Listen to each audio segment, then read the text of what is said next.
মেয়েদের জন্য কিছু দরকারি কথা। ১. যখন তুমি তোমার পোশাক বদলাবে অবশ্যই বিসমিল্লাহ বলবে। যদি না বলো তাহলে তোমার আশেপাশে যে ফেরেশতা থাকেন তারা লজ্জিত হয়ে চলে যাবেন, আর খারাপ জিনেরা কিন্তু তোমাকে আড়াল ছাড়াই দেখবে। ২ নম্বর, ওয়াশরুমে যাওয়ার আগে দোয়া পড়ে নেবে। এতে আল্লাহ তাআলা তোমার আর জিনেদের মাঝে একটা অদৃশ্য দেওয়াল তৈরি করে দেবেন। এর ফলে দুষ্ট জিনগুলো তোমাকে বিরক্ত করতে পারবে না। ৩. যে কোনো জিনিস কোথাও ফেলার আগে বিসমিল্লাহ বলে ফেলবে। এতে অন্য কোনো প্রাণীর বা সৃষ্টির কোনো ক্ষতি হবে না। ৪. যখন তুমি ঘর থেকে বের হবে ঘরে থাকা ফেরেশতাদের সালাম দিয়ে আর দোয়া পড়ে বের হবে। মনে রেখো, এই ফেরেশতারাই কিন্তু তোমার অনুপস্থিতিতে তোমার ঘর পাহারা দেন, আর যখন ঘরে ফিরবে তাদের আবারও সালাম দেবে। ৫. বেশি বেশি সালাম দেওয়ার অভ্যেস করো। ছোটদের আগে সালাম দেবে, দেখবে তারা কত খুশি হবে। ৬. যদি তুমি বিবাহিত হও তাহলে তোমার বাচ্চাদের ছোটবেলা থেকেই মসজিদে পাঠানোর অভ্যেস করো, আর খেয়াল রাখবে বাচ্চাদের কখনোই দাঁড়িয়ে পানি পান করতে দেবে না। ছোটবেলা থেকে অভ্যেস করলে তারা ভালো কিছু শিখবে।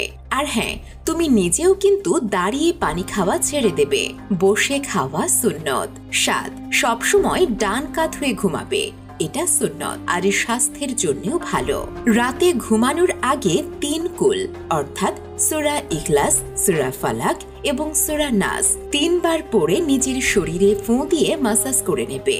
এটা তোমাকে সারা রাত খারাপ মানুষ আর জিন থেকে নিরাপদে রাখবে ইনশাআল্লাহ। আর চেষ্টা করবে ঘুমানোর আগে আয়াতুল কুরসি পড়তে। একজন ফেরেশতা তাহলে সারা রাত তোমাকে পাহারা দেবেন। ৮. প্রতি রাতে অবশ্যই সূরা মুলক পড়ে ঘুমাবে। এটা কবর জীবনে তোমার সঙ্গী হবে ইনশাআল্লাহ। এটা তোমাকে কবরের শাস্তি থেকে বাঁচাবে। ৯. সূরা বাকারার শেষ ২ আয়াত সব সময় পড়বে। নবী করিম সাল্লাল্লাহু আলাইহি ওয়াসাল্লাম বলেছেন, এই ২টি আয়াত রাতের জন্য যথেষ্ট। ১০. প্রতিদিন রাতে ঘুমানোর আগে নিজের বিছানা ঝেড়ে নেবে, এটা সুন্নত। আর শুধু এই সুন্নত মনে করে ঝাড়লেই তুমি সওয়াব পাবে। একইভাবে কাপড় পরার আগেও একটু ঝেড়ে নেবে, এটাও সুন্নত। আর যদি কাপড়ে কোনো পোকামাকড় থাকেও তারা তোমার কোনো ক্ষতি করতে পারবে না। ১১.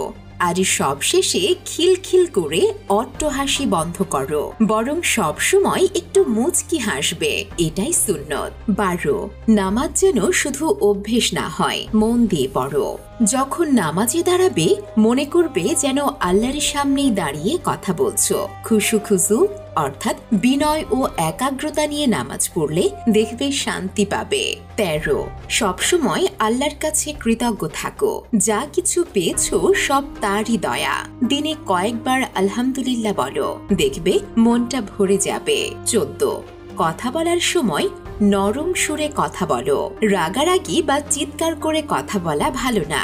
বিশেষ করে পরিবারের মানুষজনের সাথে সবসময় মিষ্টি করে কথা বলবে। ১৫. দ্বীনের জ্ঞান শেখার চেষ্টা করো। ইসলাম সম্পর্কে যত জানবে ততই তোমার জীবন সুন্দর হবে। ভালো ইসলামিক বই পড়ো, লেকচার শোনো। ১৬ নম্বর, আত্মীয় স্বজনদের সাথে ভালো সম্পর্ক রাখো, তাদের খোঁজ খবর নিও, সময় পেলে দেখা করতে যেও। মনে রাখবে সম্পর্ক জুড়ে রাখা অনেক সওয়াবের কাজ। ১৭.